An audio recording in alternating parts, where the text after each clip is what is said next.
The next game on the poll to review is Octodad, Deadliest Catch, which is an indie adventure game where you play as a good father that is also an octopus. This game is interesting mainly because there's no other game like it. It tells its comedy through its gameplay, and most games tell their comedy through the story. And the history of it's partially interesting too. It started as a college project, and that early version of Octodad was released in 2010 on itch.io, and the people who worked on that will later form Young Horses and create Octodad Deadliest Catch, which is pretty much the full finished game. And it was released in 2014. People played it like DanceDM, Jacksepticeye, lots of people played it. And it had a more wider audience, mainly just because of it was released on consoles, and the original version was only on PC. So when the full game came out on consoles, it was like pretty awesome, and people played it, and the game is actually good. Like, holy shit, it's actually good. The first game we're reviewing on here is actually good. It's not like Fall Guys where that was mid, or Sonic Fighters which was shit. No, this game is actually good. So let's go through this game. You play as Octodad, an octopus pretending to be a human, and you're given multiple tasks to do throughout each level. If you think that sounds easy, well, you're dead wrong. The wicked is strong. Who got it going on? Dead wrong. I am playing on Xbox One, and the controls are funky. So you use the left stick to move your arm, the right stick to raise or lower your arm, and you use the A button to grab shit, and you use RT and LT to move your legs. Now, these controls are shit. Is that a bad thing? Well, in the context of this game, no, because the game has shit controls on purpose. The shitty controls make sense due to octopuses not being bipedal. So when an animal that isn't bipedal is trying to emulate that walking style, it looks a bit funny, so they would try to emulate that through its controls. A thing you have to keep in mind when playing this game is that you cannot cause a disturbance due to people becoming suspicious, and they'll find out that you're an octopus. If it sounds hard to play this game, well, it really isn't. You can easily beat it in one sitting, but that doesn't make it an easy game. It is on the medium difficulty. It is not hard or easy. Speaking of playing through this game, let's go through each level to see how this game is structured. In the first level, Octodad is about to marry a woman named Scarlet, but before he can do that, he needs to get ready. This level serves as a tutorial, and it's pretty good. There's some funny gags in here, like how there's just a bunch of fish at the wedding and no one questions it. But yeah, it's a good opening to a great game. In the second level, Octodad needs to do a couple of chores before he can go food shopping with his family. In this level, you meet 3 important characters: the chef that tries to kill you all the time, and your 2 children. Tommy is my favorite, and fuck Stacy. Compared to the rest of this game, this level is okay. It's not good nor bad, but the best has yet to come. In the third level, Octodad has to go food shopping, and it is pretty funny. You have some references to indie games like Minecraft, and the way you get the items is very creative. In the fourth level, Octodad and his family go to the aquarium, but there's 3 different sections where you hang out with each of the family members. The first section I chose was with Scarlet so I can fuck her, but she decided to talk to me and say, oh, I don't listen to her that often. But I decided to ignore her by playing arcade games. Second part I chose was with Tommy, and this is why he's my favorite child. It's because he chose Kelp World, which is the best out of all 3 sections. And yes, even though it does have that bullshit urchin part, it's still pretty fun. Now, the final section I chose is the reason why I fucking hate Stacy. She decided to go on a spooky place, but I was scared as shit and I almost died.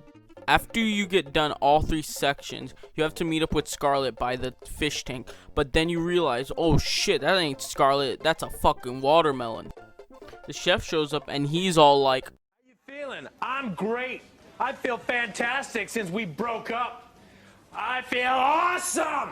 And then he takes off your clothes, and it seems like he's about to rape you, but instead he throws you into the tank since, this is a kid's game. This level is the best due to 2 reasons. 1, it is the biggest out of all of them. 2, you can do lots of shit in each section. I think that's pretty cool. Like, you could be playing some shitty arcade game, or you could be in the fucking jungle, or do some Resident Evil type shit that'll make you shit your pants for a kid's game.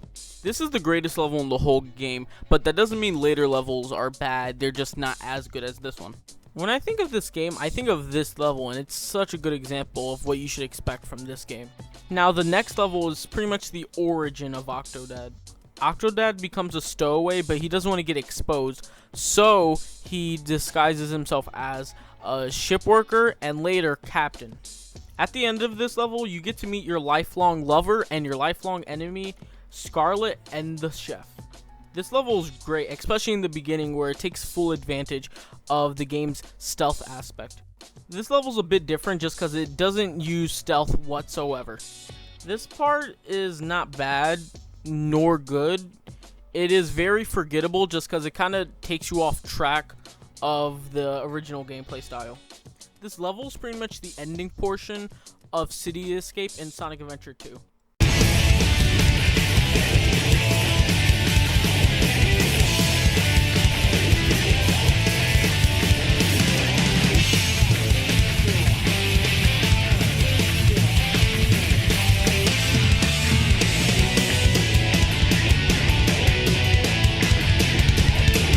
The family's looking for you, but the chef finds them. So now he's gonna tell them every single secret about you, including your hard drive, which has the video of the dog fucking a girl's asshole. I like to call this next level Metal Gear Octopus.